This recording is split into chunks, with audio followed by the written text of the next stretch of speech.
I've worked as a nurse in multiple hospitals and facilities. Before the current hospital I work at, I worked at a geriatric hospital 30 minutes from my house. I had experience working with older patients before, so this was nothing new to me. I had been working at this hospital for only a couple of weeks, and you'll soon understand why. This was on my second to last shift at this hospital, unbeknownst to me at the start of that night. I was working the graveyard shift, and I was running on negative hours of sleep. I was assigned to the Alzheimer's ward. The patients in this ward absolutely adored me. My presence as a young girl in her 20s among the residents of this ward who were otherwise left to themselves to float around in their minds, I'm sure saw me as a breath of fresh air, someone who could tie them to the now or to the everyday. If you're just left to yourself, you can mentally go to other places, but with someone else in your space, you're tied to that moment in time. I was dealing with a number of patients that night, but one was a little more restless than the others. Her name was Lena. This was my first night dealing with her, and she kept telling me anytime I'd enter her room about the voices she kept hearing and the man dressed in black she kept seeing in the corner of the room.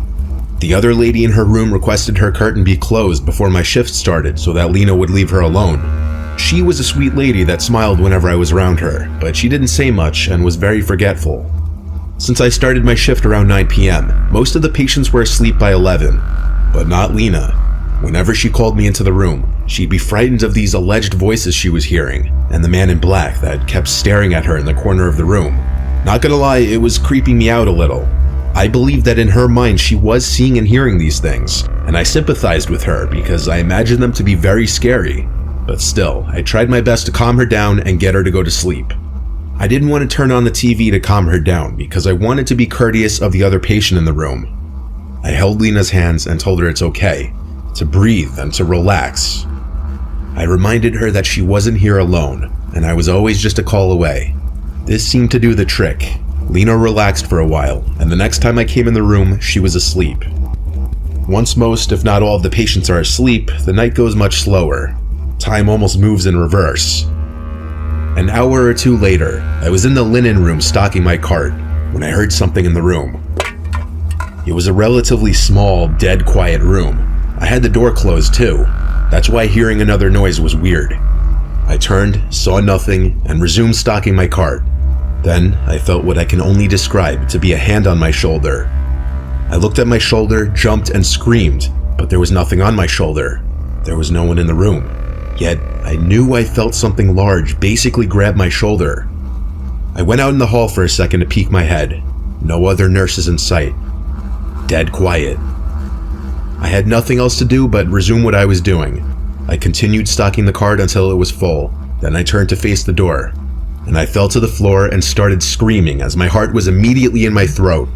There was a man dressed in black standing outside the door, looking through the glass, smiling. My screams were loud enough to wake the entire ward. The man disappeared out of sight through the glass window of the door. Seconds later, the door opened and one of my fellow nurses came in to help me off the floor as I was hysterical. I asked her if she saw the man dressed in black. Her response was, "What man? There's no one else here." We checked all the rooms in the ward.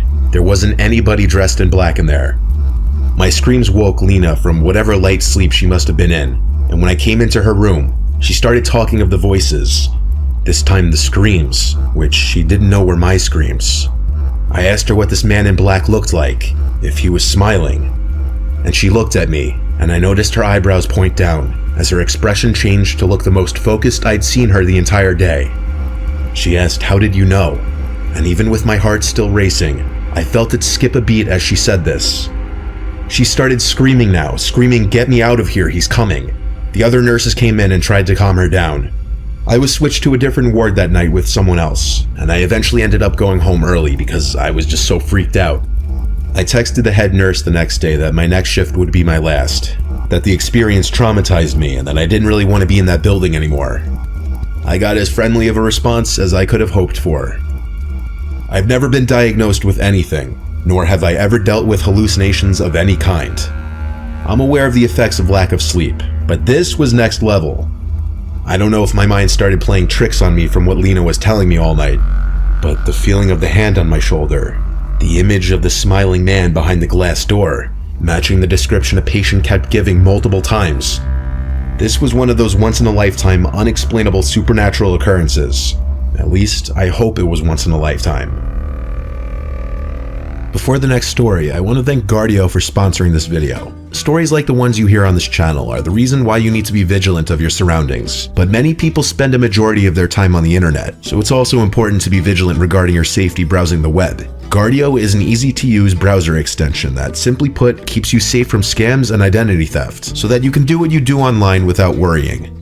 By using Guardio, you'll protect your online browsing and information, avoid installing malware and falling victim to scams, and you'll get real-time alerts on any device when your information could be at risk. Everybody's encountered dangerous and annoying pop-ups while browsing the web. Guardio will immediately block any sites and providers that send you malvertising pop-ups so you can browse in peace.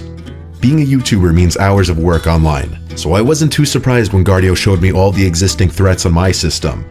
Right now, Guardio is offering a special deal for my viewers. 20% off the monthly subscription if you use my link. So if you want a clean and secure browsing experience, go to guard.io/Mr. Nightmare, link in the description, and check out their affordable premium plan for full protection.